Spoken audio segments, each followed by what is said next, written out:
Hello dear students, आज हम बात करेंगे व्हीटस्टोन सेतु का सिद्धांत। तो व्हीटस्टोन सेतु सिद्धांत क्या होता है यह जान लेंगे हम सबसे पहले कि किसी चालक का प्रतिरोध ज्ञात करने के लिए इंग्लैंड के एक भौतिकविद थे एस.सी. व्हीटस्टोन, जिन्होंने एक सिद्धांत का प्रतिपादन किया जिसे व्हीटस्टोन सेतु का सिद्धांत कहते हैं।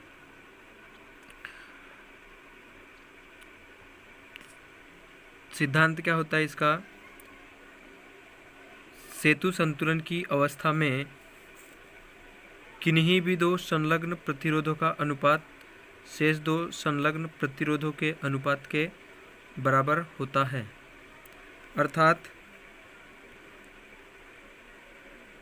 अर्थात P/Q बराबर R/S। ये हमको सिद्ध करना होता है इसमें कि यानी जो दो संलग्न प्रतिरोध होते हैं उनका अनुपात शेष दो संलग्न प्रतिरोधों के अनुपात के बराबर होता है। तो हम सबसे पहले इसमें क्या करेंगे, डायग्राम की बात करते हैं।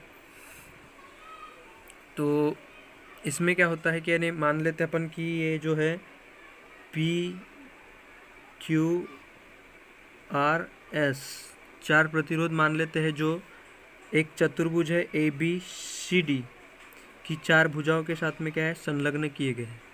अब हम इसमें क्या करेंगे कि ये जो चतुर्भुज है ABCD, इसके विकर्ण AC के बीच में क्या जोड़ देते हैं, एक सेल E संयोजित कर देते हैं, तथा ये जो दूसरा विकर्ण है BD, इसके बीच एक धारामापी G जोड़ देते हैं।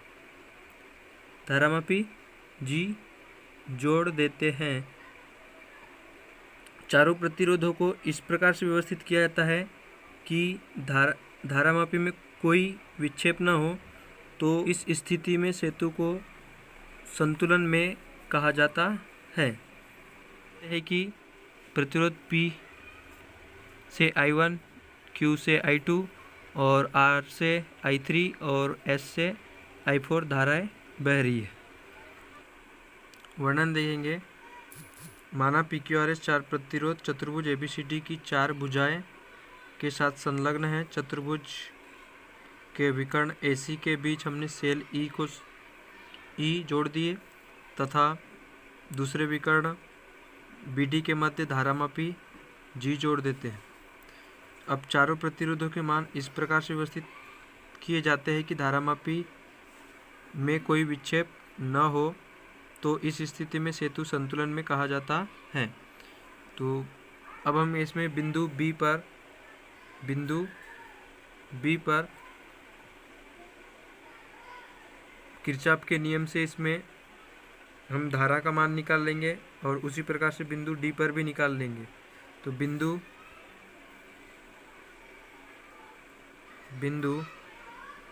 B पर किरचॉफ के प्रथम नियम से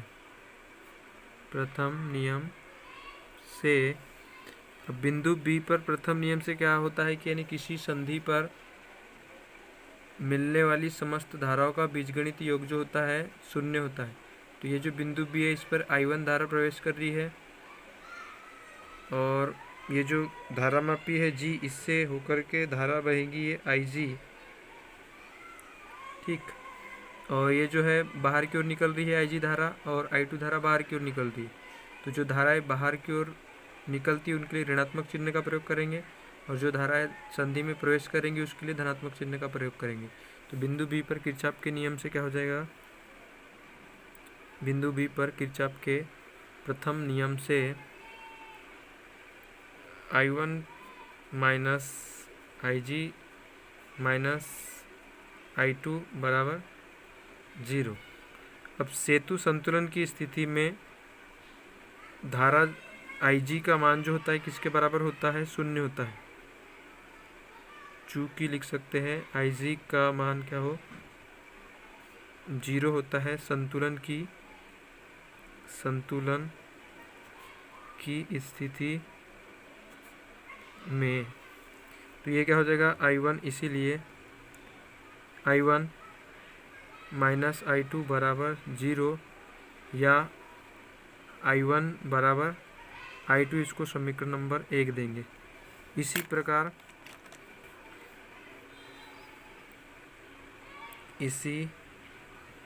प्रकार बिंदु D पर किरचॉफ के प्रथम नियम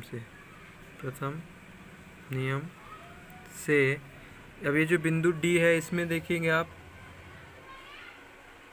I3 धारा इसमें प्रवेश कर रही है और IG धारा भी प्रवेश कर रही है और I4 धारा बाहर की ओर निकल रही है। तो इसमें चिन्ह क्या हो जाएगा आपका, I3 धारा प्रवेश करेगी प्लस होगा प्लस IG, और I4 धारा बाहर की ओर जा रही है, इसके बराबर 0 होगा। तो ये जो IG होता है इसका मान 0 होता है, तो ये हो जाएगा क्या I3 माइनस I4 बराबर 0, चूँकि संतुलन की स्थिति में IG बराबर क्या होता है 0। तो ये हो जाएगा I3 बराबर I4, इसको हम दे देंगे समीकरण नंबर 2। बंद परिपथ ABDA में किरचॉफ के द्वितीय नियम से क्या हो जाएगा, ये धारा I1 की दिशा में है, I1P प्लस IG G धारा की दिशा में है, A की ओर चलना है हमको ना। और ये जो धारा I3R जो है ये धारा की विपरीत दिशा में है, तो ये क्या हो जाएगा माइनस I3R, और इसका जो बराबर क्या हो जाएगा 0। संतुलन की स्थिति में जो होता है IG का मान, संतुलन की स्थिति में चूँकि IG बराबर क्या होता है 0, तो ये क्या हो जाएगा I1P बराबर I3R हो जाएगा। ये इसको हम देते थे समीकरण नंबर 3। अब इसी प्रकार से दूसरा बंद परिपथ यहाँ पे जो है BCDB में लेंगे, है ना। बंद परिपथ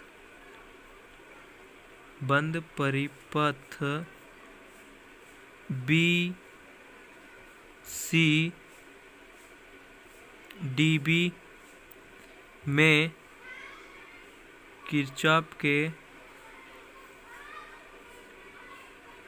द्वितीय नियम से। अब ये जो बंद परिपथ है BCDB में चलना है, तो ये I2Q धारा Q हो जाएगा, यानी I2 धारा इसका संगत प्रतिरोध Q का गुणनफल। अब ये जो I4 धारा है S, यह जो है इसके विपरीत है, यानी माइनस हो जाएगा I4S। और ये जो धारा है, अब जब हम D से B की ओर चलेंगे तो D से B की ओर चलेंगे तो यह जो धारा की डायरेक्शन है विपरीत है, तो हम क्या हो जाएगा ये माइनस IG बराबर क्या हो गया आपका ये 0। तो चूँकि संतुलन की स्थिति में जो होता है IG का मान 0 होता है, तो चूँकि IG बराबर क्या होता है 0, तो हम इसमें IG का मान रखेंगे तो क्या हो जाएगा ये I2Q बराबर पक्षांतर करने पर I4S। इसको हम दे देंगे समीकरण नंबर 4। समीकरण 3 में समीकरण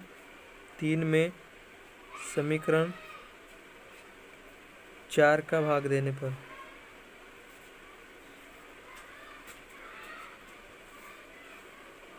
I1, समीकरण 3 क्या है यहाँ पर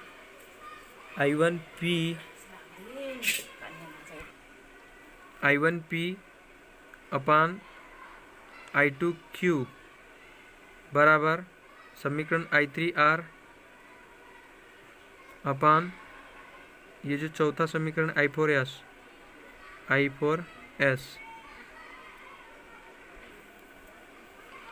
अब हम क्या करेंगे, समीकरण 1 और 2 के मान रखने पर समीकरण 1 और 2 से जो होता है क्या था समीकरण 1 से, I1 बराबर I2, तो इसको आप कर देंगे I1 अपान P, I2 का मान I1 के बराबर हो जाएगा, I1 क्यू बराबर इसको I3 R है, ये समीकरण 2 से होता है, I3 बराबर I4, तो I4 अपान ये I3 अपान S, तो ये I3 से I3 कट जाएगा, I1 से I1 कट जाएगा।